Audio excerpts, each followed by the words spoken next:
Today we're going to talk about music lessons.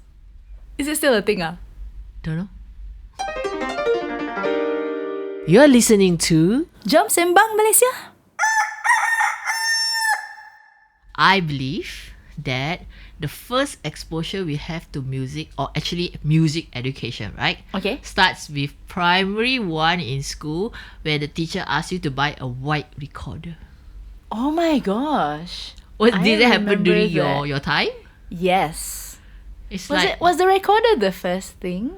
well, for me it is lah, because yeah, for me it is. Yes, we had to go and buy one. Or maybe I had. It's I part had of like class a music, hand-me-down you know. one. The first official class music is, we need to learn how to play the recorder. Okay. I think I started music lessons before that. Probably. Just slightly before lah, not very much. Because you come from a music family lah. Yeah, no, but at that time also, I don't know whether it was music family or at that time, everybody went for piano lessons. Like all my friends. Oh wait, I do have piano lessons before I reached primary school. Like at the age of 5 or 4 or something Wow, like so that. young are you? My mother was a bit gung ho lah. So for me, it was like, I remember at the age of 4 or 5, I said, Mom, I want to learn drum. And then she stared at me. And she said, drum is for boys. You go learn piano. I'm like, huh? Piano? So you imagine in my brain, it's like my hands and my feet going blah blah blah blah blah blah blah blah blah blah. She said learn piano, suddenly it's like gentle. So yes, I think my first few classes were piano classes. Keyboard lah. I won't call piano. Keyboards. So yeah, mine would have been when I was 6 or so, I think. Piano lessons. And then after that, I remember suddenly I wanted to learn violin. Wow, semangat. Yeah, At that age, you know what's a violin. Lagi dah bersemangat. Yeah, why? Okay, I think, so you're talking about exposure to music. I think my dad used to play some classical music in the car, Okay. you know? And he had a violin. And so I think that kind of piqued my interest. I was like, I want, sounds nice, I want to learn. And my mother said, please lah, you go and finish your piano first, you know? And she loves telling this story. She's like, go and finish your piano first. I'm like, but I want. It will take forever to finish. Why is it that we piano always want to learn first?" another instrument and the parents think that some other instrument is better or easier or whatever? I don't know. So you know what I did? What? I collected ang pao money. I think I had 50 ringgit. And I told my Okay. Dad, I got 50 ringgit. Let's go find whether I can buy a violin or not. So he took me to the music shop. And then, I think I've told this story before. Then we bought a Suzuki half-size violin. Okay. And I think what I didn't realize then, or pretended not to know, was that parents had to pay for the music classes lah. Buy Aku the invest instrument RM50 je. already. Kan? Takkanlah tak ada cikgu. Betul. So you took music lessons too? Yes. But you are not a practicing musician. I gave it back all to the teacher. But because, do you play? hey, Do you still play? I didn't want to learn piano. Why am I in piano? I only play when there's no musician in the room. So it helps lah. You can play what? You can still play. I do play. I tell you, the weirdest places that I will play now is in some kampong ulu, and I need to draw the kids in to tell stories. Then I just play some. So it's a useful. It is a useful skill, huh? But it depends. So I took 2 types of piano. One is the ordinary piano, like grade 1 to grade 8. I think I finished at grade 7. And I give up grade 8. Mom wanted to kill me, but I said all along I was forced to do it. And then I went for this play by ear thing. Wow. Until impressed. at once course lah. So I think the play by ear thing really helped me when I needed to go and be a spontaneous pianist somewhere that there's no pianist. You know, some places you go, you want to reach out to the community, you want to be friends, you know. For people like me lah, especially. Right. I do have a few tunes lah up my sleeve. Okay, so that's great because I always wondered, and this is the reason that I'm talking about music lessons also lah. I always wondered why all the parents want to send their kids to music lessons. And then, you know, last time it's all classical, right? Yep. And then after that, okay, everybody's like, wow, all my friends like, wow, can play the grade 8 tune, like, wow, the hand flying all over the place, you know, Okay. and like, okay, I've got short fingers, right? So I cannot reach more than 9 paling maximum. Sometimes you can reach, 10 note, the hand, I think you can lah, I cannot in lah. the keyboard. You know, and I would see them doing the jump here, jump there, dum dong, dum dong, dum dong. I'm like, wow, so terror. And then I don't even know whether they're actually using this or not, because music, especially classical, is something like, you know, if you don't practice for 1 month or 2 months, it just starts to karat. So imagine if you don't play for 3 years. Yeah, it can be quite karat. Very karat, True right? testimony here. Okay, so got benefit or no benefit? For me, I'm more curious about why parents send their children to learn music, super terror, grade 8, whatever, and they say, don't we do music for a full-time living job? And I'm like, huh? Like, Then why? Like, why? Correct. Why you invest so much money in music? Learning music is not cheap. Yeah. You know, with the instrument and the tutor and everything, and then tell them, please don't do music as a full-time job. It's just totally confusing. Okay, so I've been kind of, when I was growing up, I used to think that a lot. You know, it's like, why not when I was growing up lah, but maybe when I was a teenager, because I actually taught piano. I gave piano lessons. Wow.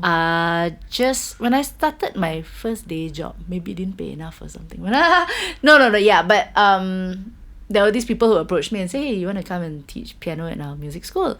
And I thought, yeah, why not? You know, I've got the qualification for it, so yeah, let's do this, you know. And that, I think, would be the time when I started thinking, okay, there are kids who come, there is obviously an interest. Okay. And it's such a joy, you know, to teach them, because, and then they'll ask you questions and you've got this thing going, and then you've got kids who come and they're, you know, They're you like say, okay, me. Can we finish 45 minutes now? play F major scale. Okay, let's do scales. No, play F major. And then it's like maybe 2 octaves, not very long, you know, like 2 octaves, what, 16 notes, correct? Something like that, yeah. Don't know if my math's correct or not. So they are playing, and then I can fall asleep, you know, before they finish, because they're just struggling to find the next note. And like, well, that's never people like practice, me lah. then But then you why? see, parents also make sure their kids practice. I don't know about your parent, okay? My parent knew I hated piano, got me an electric piano at home, and then she said, okay, 1 hour practice every day, and you need to play. And then she doesn't even know whether, my mother doesn't even know whether I play correct or wrong, but it must be 1 hour every day. So after a while, she said, why you keep playing the same song? It's called practice. Yeah, exactly. So yeah, my parents would make sure, my mom more than my dad would make sure that we would practice before anything else. So I know it was like that with my brother, and it was like that for me. For my brother, it really paid off, because it's Bread and butter now. Yeah, bread and it's and excelling butter. at it, right? For me, I think it taught me other things. Yeah, I did enjoy. Okay, so me, I'm a bit more of the meticulous type. So if I have to practice the scales, I'm quite hard on myself, as in I must get it right. If I Okay. don't get it right, I'll play again. So it can take me a very long time to just get through the scales, because I Okay. want to perfect it, right? And it needs to sound great. And yeah, you know, some people will be like, what's the matter with you? But I think for me, it gave me this sense of, number one, get the thing done, Okay. because then after that I can relax and do whatever else Okay. that I need to do. Whether it's actually, it was like practice piano before I even do homework. Okay. You know? Okay. So maybe it's just get that done with, and then do the other thing. So there's a sense of a routine, discipline kind of thing, and get it right. I Okay. think for me it was the get it right. So I don't know. I do enjoy playing the piano now. I don't play the classical. Sometimes I try I take out the books and I'm like, you feel a bit more heartbroken, because you know that you could do that piece really, really well. Okay. So when I'm in a mood, sometimes I do take it out, and then like, you know, and then it kicks back in, you know, that, I must practice to get it right again, which I hardly do lah, because I don't have the time to actually do it lah. But I think it did give me that. It you know, imbue something lah in me lah. Okay. In terms if of anything, life it skills. really give me one skill, which is discipline. For me, it was really just disciplining myself to play the same piece over and over again, day in, day out, until I can memorize it. And you know what kind of person I am? I get bored, right? Yes. So Oh my it's gosh. like, I cannot oh imagine my you practice the same gosh. song for. So yeah. So that probably have built up that own self-discipline that I have now.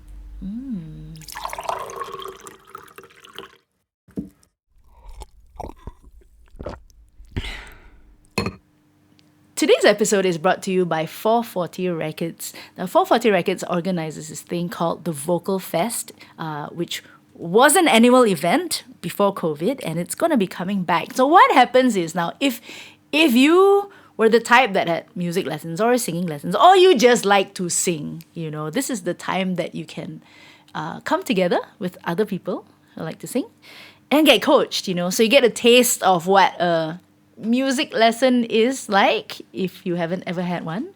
But this is like sangat meriah lah. It's kind of like a festival with coaching, with a lot of music. So look it up, okay? Vox Fest or Vox Fest Malaysia on Facebook and on the internet in general. VOXFEST.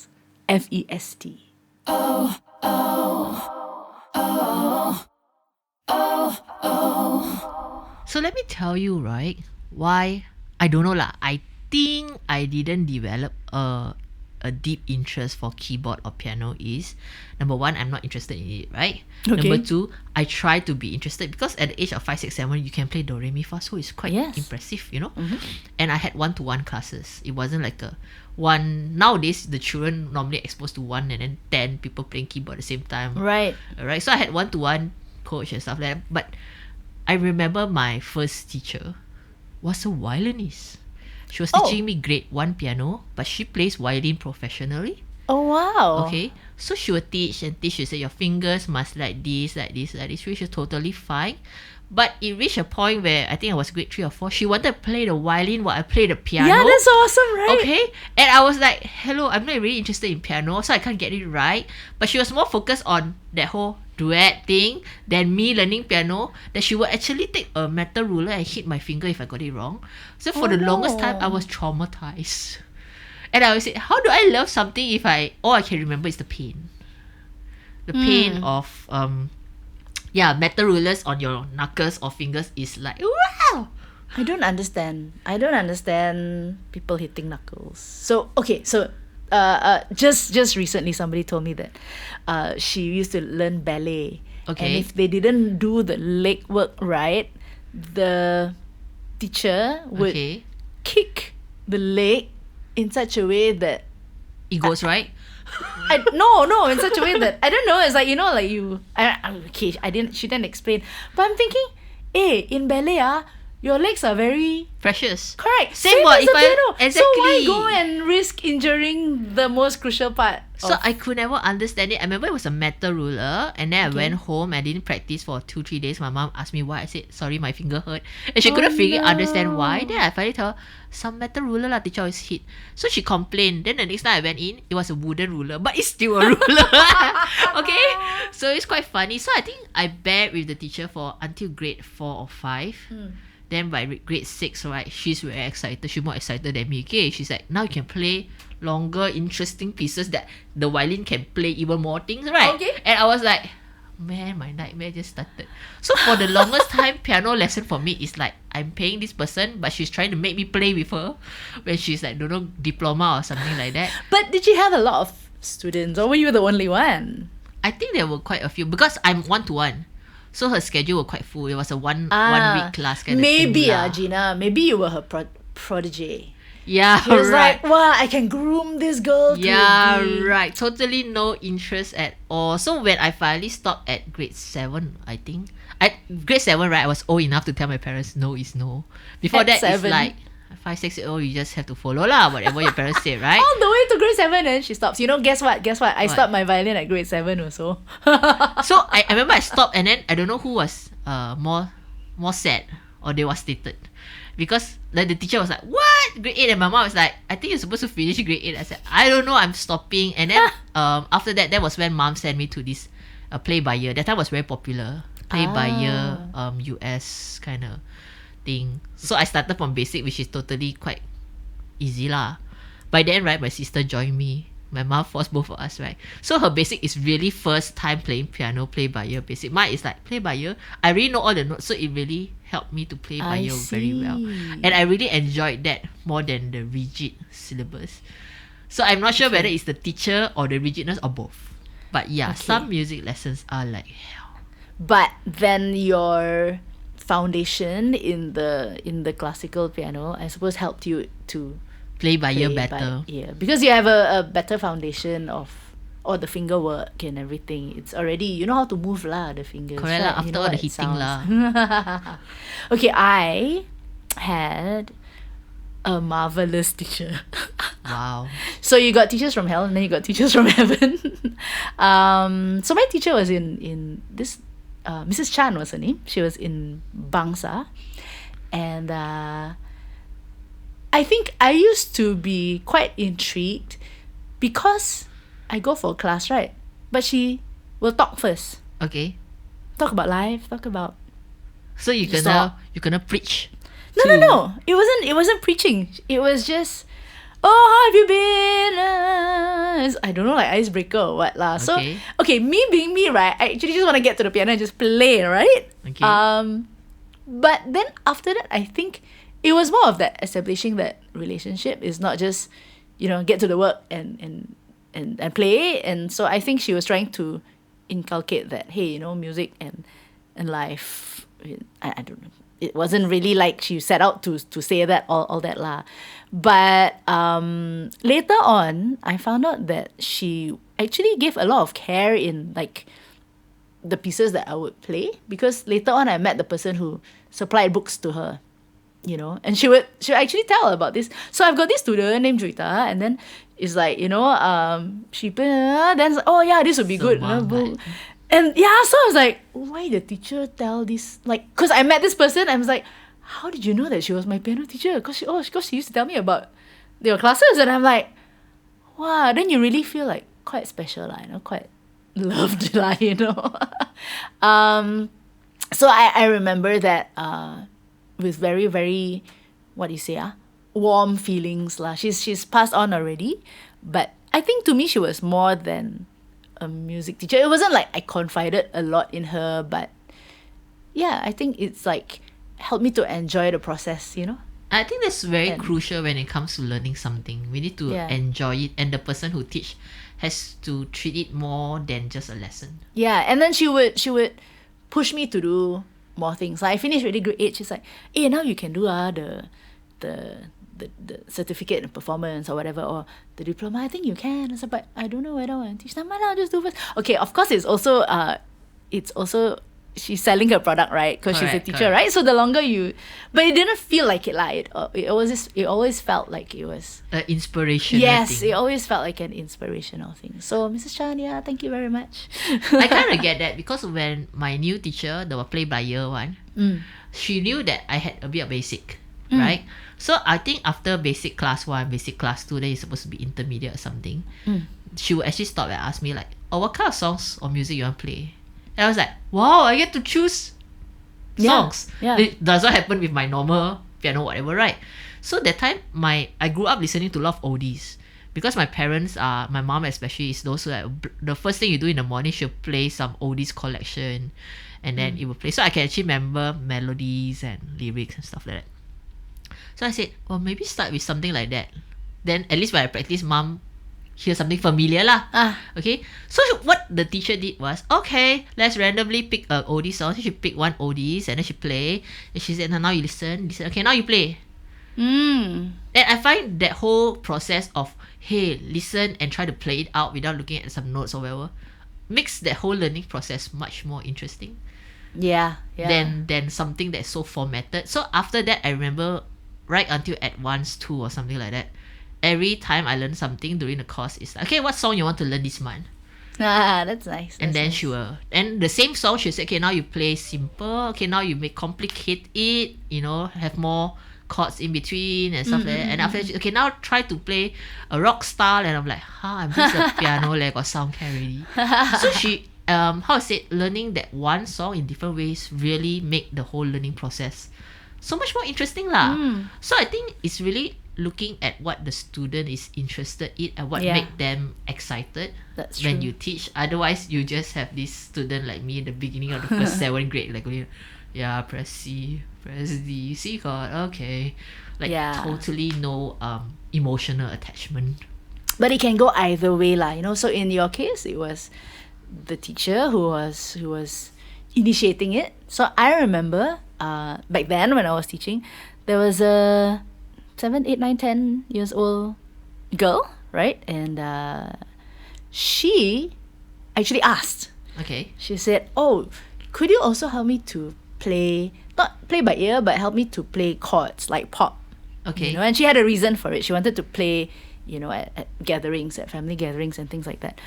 And so I'm like, oh wow, because I could play pop, right? Pop music. So I said, yeah, and I got excited lah, because it's like, okay, let's do the 40 minutes of the thing, the classical, the foundation, everything, and then the last 20 minutes we can. So in the sense that she initiated it.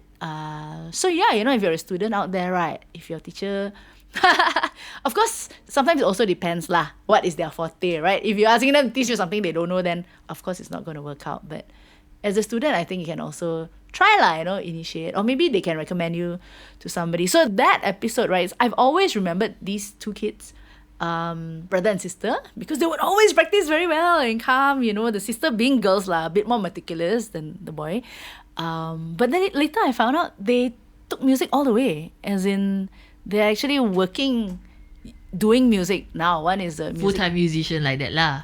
No, one is a music therapist. Okay. The other one became a sound engineer. Recently he's been playing on radio, and he was nominated for AM award and all that. I was like, wow, those two kids at 7 and 8, 9, 10 years old around there, you never know lah who's gonna pass through your classroom door, True.